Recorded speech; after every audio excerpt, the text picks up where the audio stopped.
Welcome to the Running Network Show. Join us each time as we explore the people, the places, and the events that shape our great sport.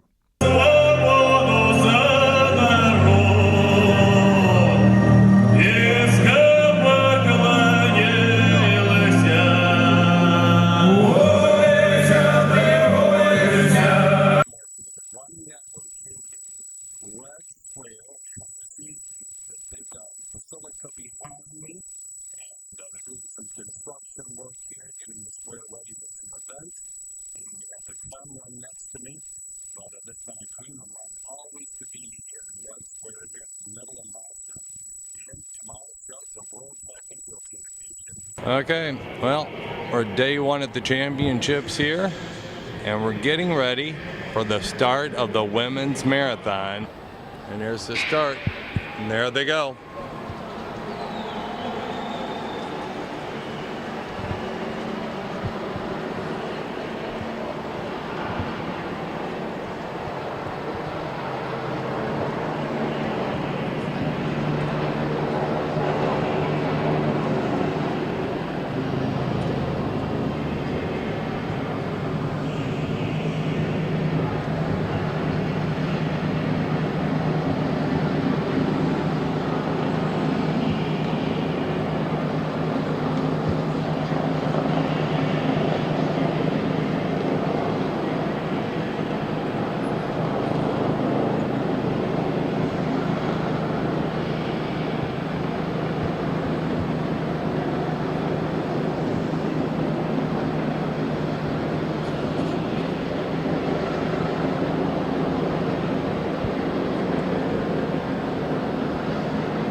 They're spread out here, and finally they're going to do another lap of the track before they head on out.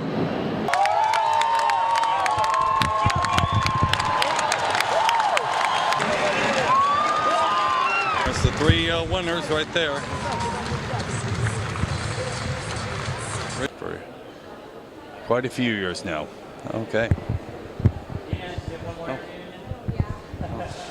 Congratulations, Dina. All right, so you've been able to process what you just went through a little bit. What are kind of your first reactions? I'm actually feeling worse as I go through the mix zone. I don't know if that says anything, so I'm a little scared for the next 10 minutes. It was a really hard race. It was really depleting, and I'm definitely looking forward to taking some downtime. I feel like I've been going a lot and rallying for races this year because it's been really fun and exciting, but right now I've had enough. When you got back into racing, and we saw you run really well at World Cross, was it kind of a snowball effect? Like, hey, I'm pretty fit. Hey, you know what? Maybe I can make another year. Yeah, and I just love what I do. This sport is awesome. That it offers that camaraderie amongst runners, and wanting to bring the best out of ourselves. I know I'm not going to run 2:19 ever again in my life, but I definitely feel like I can keep digging down and trying to get the best out of myself. But today was a rough one. A mental and physical struggle from 5K on, so it made for a really long race out there.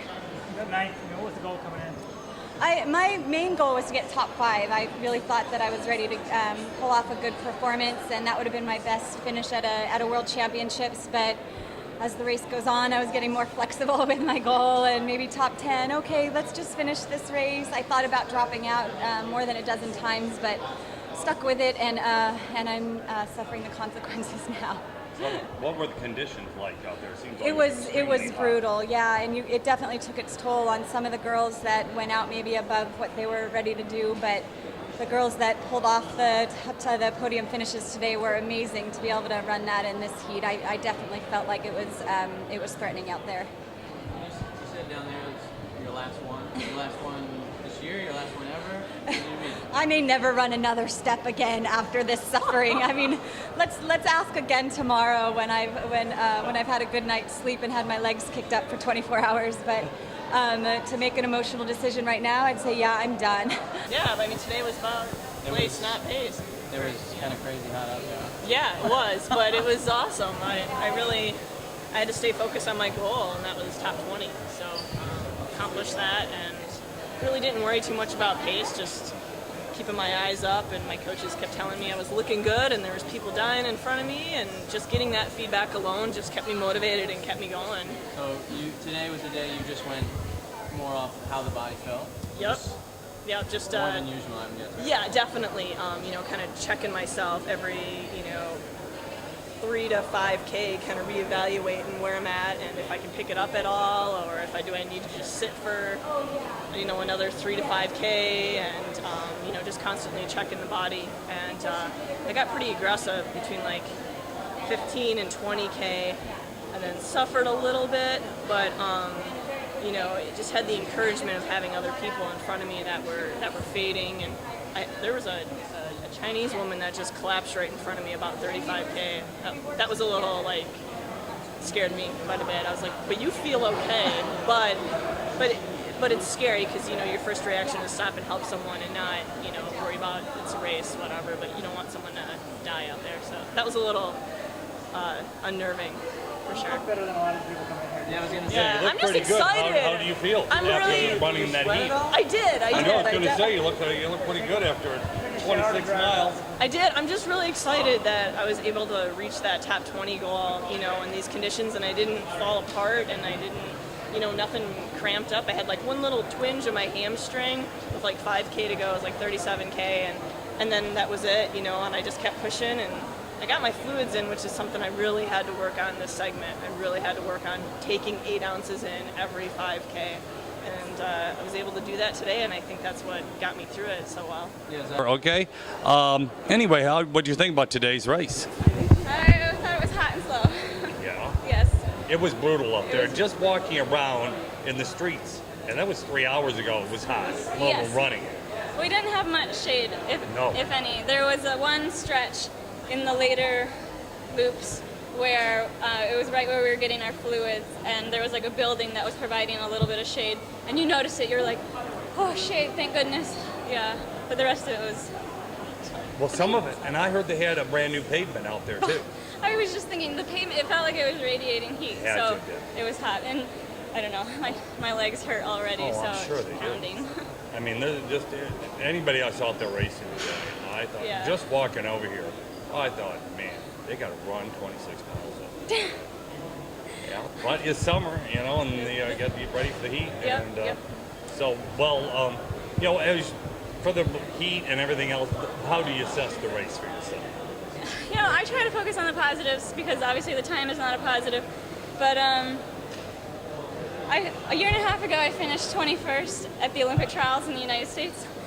And today I finished, I think, 19th. I'm not sure. Okay, yep. So that's pretty good. I'm pretty happy with that. That's a good placing considering this is world-class competition, and you still finished top 20. Yeah, and to be honest, the second you half of the race, out there. Yeah, I lasted. That was important. I wanted to drop out so bad. Sure, it was just brutal. It was. And to reassess everything now, do you plan on doing another marathon this year or not? I do, yeah. I unfortunately was injured earlier this year, and I feel like I'm just getting going. Things are just clicking for me, so of course I have to take a little bit of downtime, but I would like to do another marathon before the end of the year. Which one would you kind of think about? I haven't decided for sure, but I'm open. I think California International might be good timing for me.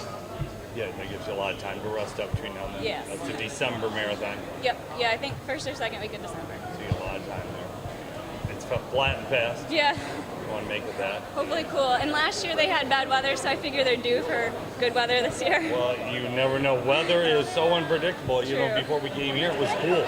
Yeah, I know. I thought it was going to be 70. That's why I was checking the temperature. I brought extra warm clothes, and all of a sudden I get here, and it's like summer is kicking into high gear. Yes. And we got the hottest day of the championship.